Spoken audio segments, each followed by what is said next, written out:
அப்போ நீங்க இதை பார்த்துட்டீங்க, சரி இது வந்து பேரண்ட்ஸ் ஏரியா உங்களுக்கு தெரியும்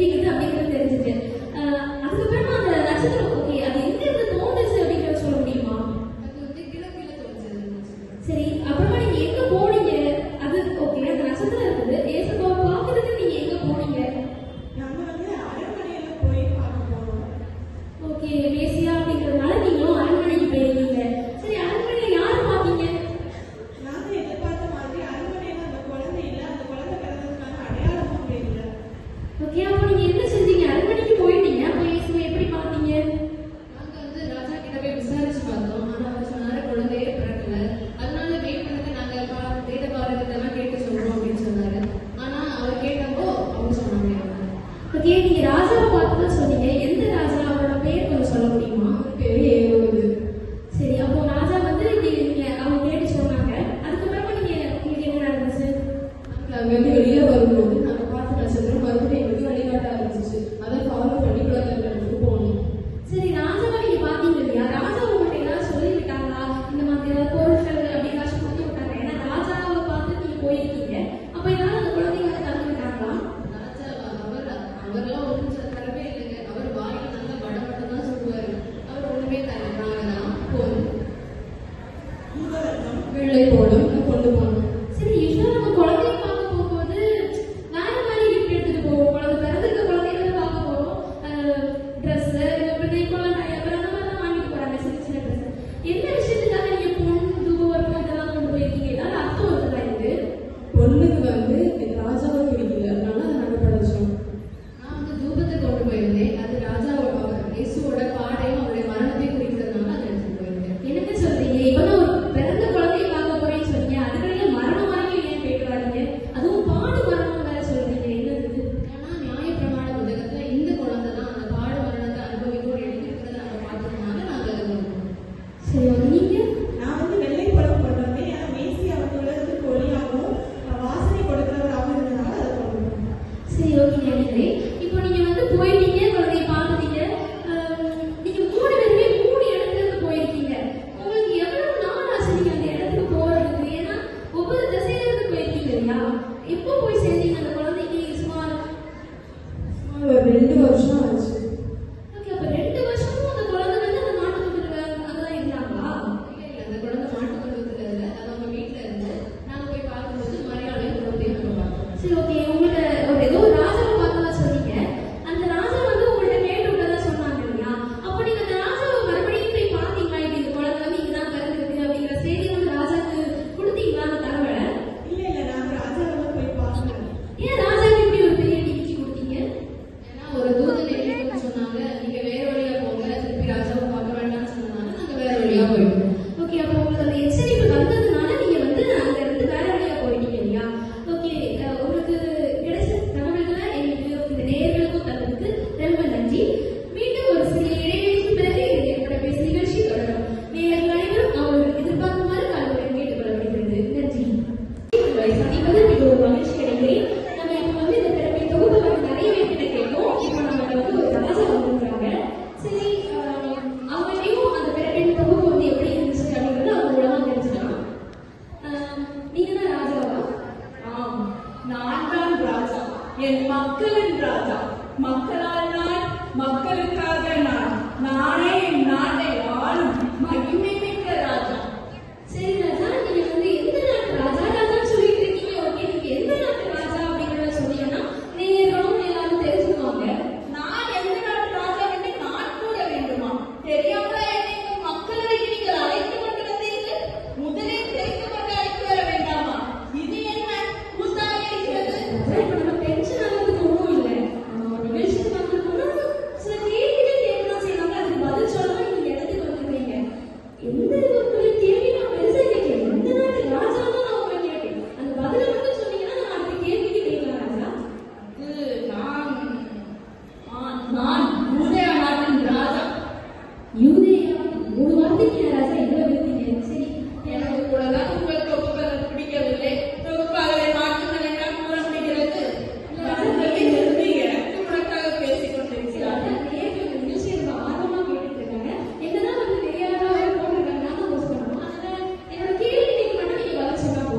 கேளுங்கள், கேட்டு தொலையுங்கள்.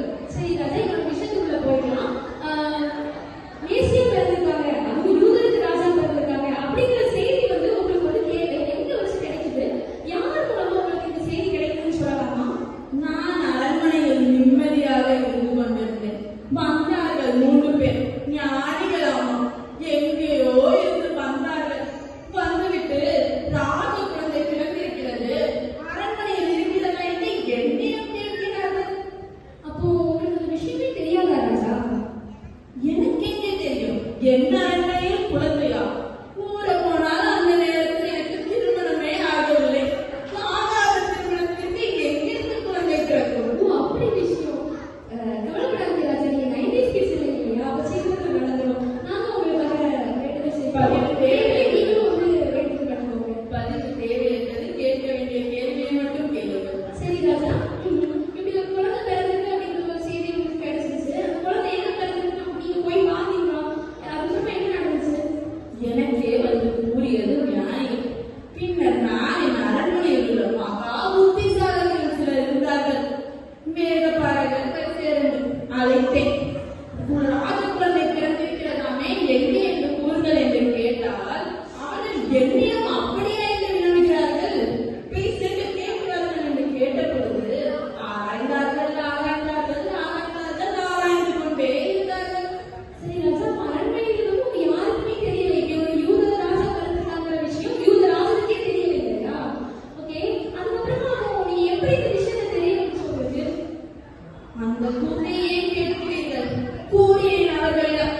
இப்படி மக்களவை எல்லாம் கூற முடியாது.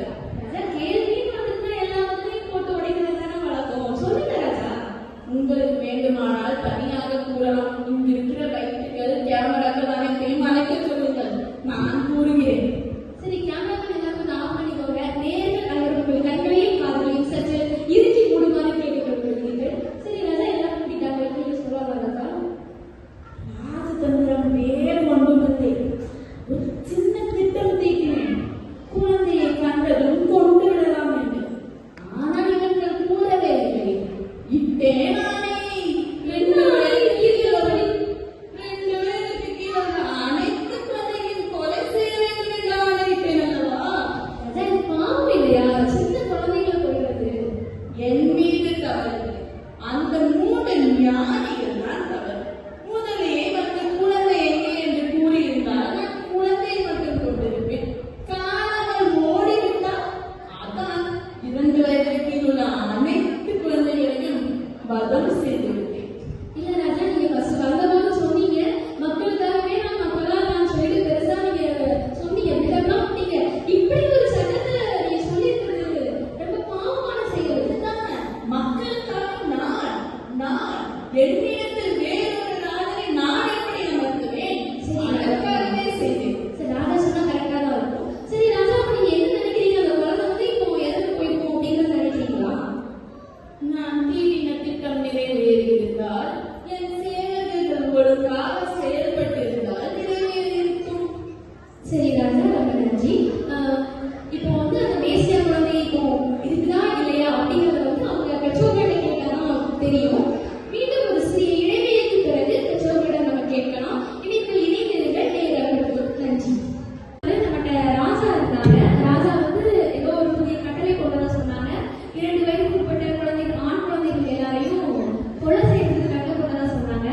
அந்த குழந்தை வந்து இப்போ இருக்குதா இல்லையா அப்படிங்கிறது வந்து அவங்க பெற்றோர்கிட்ட கேட்டாதான் தெரியும். அதனால மீண்டுமாக மரியாள் மற்றும் யோசிப்பு அவர்கள் இணைப்பை இணைப்போம். சொல்லுங்க மரியாள், ராஜா இப்படி கட்டளை கொண்டதா சொன்னாங்க, நாங்க கேள்விப்பட்டோம். அந்த கட்டளையில வந்து என்ன நடந்துச்சு? குழந்தை வந்து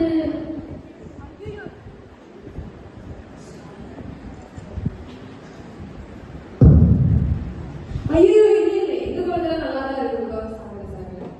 அது எப்படி உங்க குழந்தை மட்டும், குறிப்பா அந்த மேசியா மட்டும் எப்படி வந்து அந்த கட்டளையில வந்து தப்பிச்சாரு? ஏன்னா பொதுவா வந்து போட்ட கட்டளை இருக்கு, எல்லா 7 வயதுக்குட்பட்ட ஆண் குழந்தையும் கொலை செய்யப்பட்டிருக்கணுங்கிறது ராஜாவோட கட்டளை. அதுல இருந்து எப்படி அந்த இயேசு தப்பிச்சாரு கொஞ்சம் சொல்ல முடியுமா? அந்த வஞ்சகம் பிடிச்ச ஏரோது ராஜா எங்க குழந்தைய மரியா பார்த்துருக்காரு. ஆனா என்ன பண்றது, அந்த தூதர் வந்து அவருக்கே தெரியாம எங்களுக்கு எச்சரிப்பு கொடுத்தது தெரியாது.